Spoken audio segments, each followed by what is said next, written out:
A young boy stands before the magical castle of Hogwarts, the dawn of a new adventure on the horizon, filled with mystery and excitement. Once upon a time, in a world where magic was hidden from the ordinary eye, a young boy named Harry Potter lived an extraordinary life waiting to unfold. His journey began in the mundane world, living in the cupboard under the stairs of number 4, Privet Drive. Harry had always known there was something different about him, but he never suspected the truth until one fateful day. Raised by his cruel aunt and uncle, the Dursleys, Harry lived a life of neglect and mistreatment. His cousin Dudley was spoiled, while Harry was treated as an unwanted burden. Harry's life was bleak, filled with menial chores and longing for a place he belonged. On his 11th birthday, Harry's life changed forever when a letter arrived for him, delivered by an owl, a strange and magical messenger. The letter was addressed to him, inviting him to attend Hogwarts School of Witchcraft and Wizardry. But his aunt and uncle were determined to prevent Harry from discovering the magical world he belonged to, tearing up the letter and locking him away. Yet, the letters kept coming, flooding their house until a large, friendly giant named Hagrid appeared to hand-deliver it. Hagrid revealed to Harry that he was a wizard, born to 2 famous wizards, and destined to join the magical world. He also shared the shocking truth that Harry's parents, James and Lily Potter, had been killed by a dark wizard named Lord Voldemort when Harry was just a baby. Voldemort's curse, meant to kill Harry, had somehow rebounded, leaving Harry with a lightning-shaped scar on his forehead and Voldemort vanquished. Harry was overwhelmed but excited to leave his old life behind and begin a new adventure. With Hagrid's help, Harry ventured to Diagon Alley, a magical marketplace hidden from Muggles, non-magical people. There, Harry bought his school supplies, including a wand from Ollivander's, and discovered his vast inheritance left by his parents in Gringotts Bank. The journey to Hogwarts. Soon after, Harry found himself at King's Cross Station, boarding the Hogwarts Express from platform 9 3/4, a magical platform only accessible to wizards. On the train, Harry met Ron Weasley, a boy from a large wizarding family, and Hermione Granger, a brilliant but sometimes bossy witch born to non-magical parents. The 3 quickly became friends. When they arrived at Hogwarts, they were sorted into one of 4 houses: Gryffindor, Hufflepuff, Ravenclaw, or Slytherin. The sorting hat placed Harry, Ron, and Hermione in Gryffindor, a house known for bravery and valor. At Hogwarts, Harry found himself immersed in a world of wonder, learning spells, brewing potions, and flying on broomsticks. He discovered a talent for Quidditch, a magical sport played on broomsticks, and became the youngest seeker in a century for the Gryffindor team. The excitement of the Hogwarts Express, Harry, Ron, and Hermione ready to board for their first magical year. The mystery of the forbidden third-floor corridor.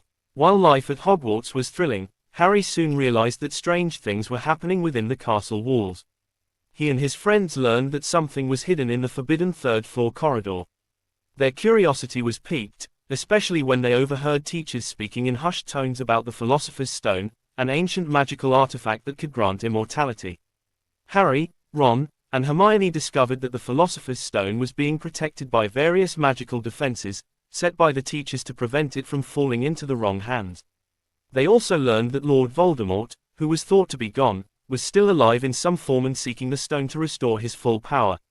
Determined to stop Voldemort, Harry and his friends decided to find the stone before it was too late.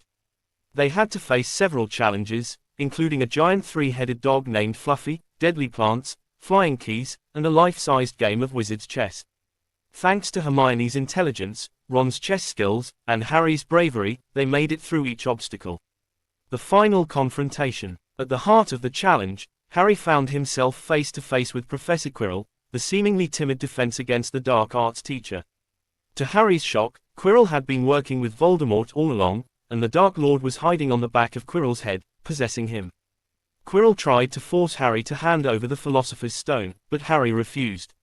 In a moment of desperation, Harry touched Quirrell's skin and found that his touch caused Quirrell great pain, burning him.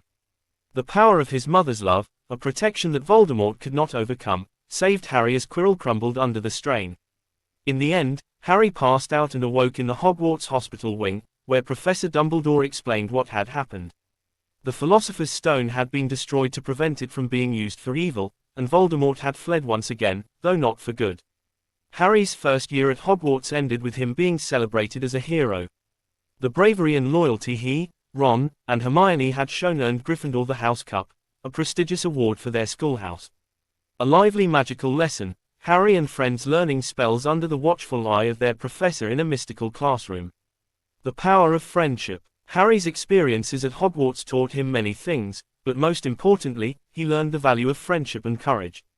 With Ron and Hermione by his side, Harry knew he wasn't alone in the fight against Voldemort. The challenges they faced brought them closer together, forming a bond that would last for years to come. Although the summer meant returning to the Dursleys, Harry no longer felt alone. He had a place where he truly belonged, a place where he was celebrated, loved, and valued. As Harry left Hogwarts on the train back to the ordinary world, he knew that this was just the beginning. His scar might have been a reminder of his past, but it also symbolized his connection to a destiny far greater than he could have ever imagined. The wizarding world had only just opened its doors to him, and many more adventures awaited. Harry Potter was not just a boy who survived, he was a boy who was destined for greatness. Epilogue: The Lessons of Year 1. Harry's first year at Hogwarts was filled with discovery, friendship, and danger. The lessons he learned were not just about magic but about loyalty, love, and bravery. His journey had only just begun, but already he had faced one of the darkest forces the wizarding world had ever known, and won, thanks to the strength of his heart and the support of his friends. Harry's triumph over Voldemort, though temporary, was a glimpse into the battle that lay ahead. He would continue to face challenges far greater than he could imagine, but he knew he could rely on the bonds he had made and the lessons he had learned. As the Hogwarts Express pulled into King's Cross Station, Harry felt a sense of peace. He had a place in the magical world now, and though the threat of Voldemort still loomed, Harry was ready for whatever the future held. For now, he was content to enjoy his summer, awaiting the day he would return to the castle that had become his true home. Facing danger, Harry bravely confronts the giant three-headed dog, guarding the secret of the third-floor corridor. The growing darkness. In the background, however, the darkness was growing. Voldemort was still out there, weakened but not defeated, searching for new ways to regain his strength. The defeat at Hogwarts had been a setback, but he was determined to rise again. Harry's name had become famous in the wizarding world, and even though he tried to remain humble, he could not escape the attention that followed him wherever he went. But fame was the last thing Harry desired. He only wished for a normal life, surrounded by his friends and the simple joys of being a young wizard. Yet, deep down, Harry knew that his fate was intertwined with Voldemort's.